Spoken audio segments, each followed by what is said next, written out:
You may have heard of Broken Bow or Hochatown, Oklahoma for your cabin-filled getaway. I happen to live in the town you may drive through to get there. My name is Emily Kendrick, and I am from Idabel, Oklahoma. If you grew up here, you know the story of A Gift for Ida and Belle by Dr. Michael Johnson. But if you're not from the area or have never heard of the story, here's a word from the author himself. I'm Michael Johnson, and I'm a writer, and I love this place that we're in. I taught school here 10 years, and the students were so appreciative that Carl Albert and Eastern and Southeastern built this branch. In 1900, the railroad was being built from St. Louis west, and a man named Isaac Parnell was over that. He was the big supervisor, and they had to travel through wilderness in Arkansas and Oklahoma. And when he was leaving St. Louis, his two young daughters came to see him off, and they said, "Bring us a present," like little girls do. And one said, "Something that will last," just offhand remark. So he travels in this wilderness, and it's difficult work, and merchants hear about his quest for his daughters, and they try to sell him jewelry and perfume, and he says those things don't have permanence to them. And an Indian man, the story goes, who worked on the railroad, came to see him and said he had an idea about a gift that would last. And in 1904, when Isaac Parnell came back, his two daughters ran to greet him on the platform of the train station. And they said, "Where's our present? Where's our present?" And he reached in his breast pocket and withdrew this document that was from the Oklahoma legislature. The turnaround point is what they call this area. Henceforth shall be known by the name of the combined names of the daughters of Isaac Parnell, Ida and Belle. And the gift has lasted over 100 years. At the end of the book, a historian that had written a book about Ida Belle, he said, while some dispute that story, there is good evidence for the facts that that's a true story. I fit in better here than I did my own hometown growing up. I roped all my life, so I fit in because of that. And I had many friends and still do. Dr. Johnson spent 10 years in the area. He spent a couple of years in Broken Bow in a cabin in the mountains to heal. He left an unfulfilling job at an industrial plant where people only worked to live, and he got a divorce around this time. Dr. Johnson realized that he wanted to live to work. And I had seen something at that plant. Everybody inside, 8,000 people, they never smiled. They were depressed on Monday, better on Wednesday. You'd think they got well on Friday. And they lived for 1/7 of the week, Saturday. And the other holy grail, retirement. And I began to see people outside that fence that had use of deadly force authorized on it. And they weren't like that. And they were coaches and teachers, and they wanted, others wanted to dance, others wanted to build cabinets, make guitars. They did what they loved, and they didn't care what day it was.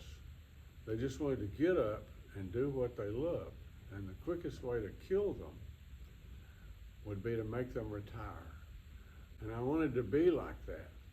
Shel Silverstein, he was a cartoonist, and he wrote children's books long ago. Cartoons in Playboy, they weren't risque. And good children's books. And I saw him interviewed one time, and he did like this. He said, creative people should just do what they do. They should just focus on what they do. And some people will like it, and some people won't. There's nothing you can do about that. But the only chance you have is to do what you care about. I thought that doctorate in psych would really help me. I thought it would give me joy, help me earn my daily bread, but it didn't. And I don't mean to be mean. They were good to me, and I enjoyed the experience. But it was a big history lesson. And how you heal the heart of an abused child, I must have cut that day. A woman loses her husband at 50, heart attack, crushed with grief. What do you say to her? I wouldn't know. We didn't talk about that. But I'll tell you who did provide a lot of that for me. It was people in sales that were good at it, retail sales. Successful men and women. They have something to say. Find what you love. And a guy told me once, he said, well, that's easy for you to stand up there and say, but I do what you love. But I got a mortgage and 3 kids. And I didn't say anything, but I thought it would seem to me a lot easier to deal with a mortgage and 3 kids if you were doing something you loved instead of something you didn't like. I think that's the most important thing.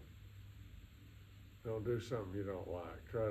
I always tell students, get you a yellow legal pad and go somewhere to a river, a barn, a bedroom without your phone and spend a half day and write down all the things that you would do for free, that keep you up at night, that wake you up in the morning. Anyway, I just think that we get discouraged because people want us to be practical and have a successful life, and you're going to go off and do this, you're going to dance, you're going to go to Hollywood. Dr. Johnson also has 30 books and over 200 journal articles. Here are some of his favorite books from his collection. Eventually I found people further down the path than me, and we found the pieces to the puzzle of healing shine. And that book won a Spur Award, which is important for us. I'm not a Western writer, and then I wrote 2 other books that completed the trilogy, one about Joe Ben Black, who was a colt I had, and the other was Blue, a heart horse. When I went back to school, I made 13 F's in a row, which is a record somewhere. Gojo's rodeo bum. And the next thing you know, I'm a professor. And I'm teaching my class, and people on the front making 104 on everything. You don't have to worry about them. And those at the back didn't do so well. And I would look back there at them when I'm 38, and all I could see was me sitting in the middle of them going with this question. Why can't you get these people? They're bright. Somebody got you. There's a way to do it. But I didn't know how.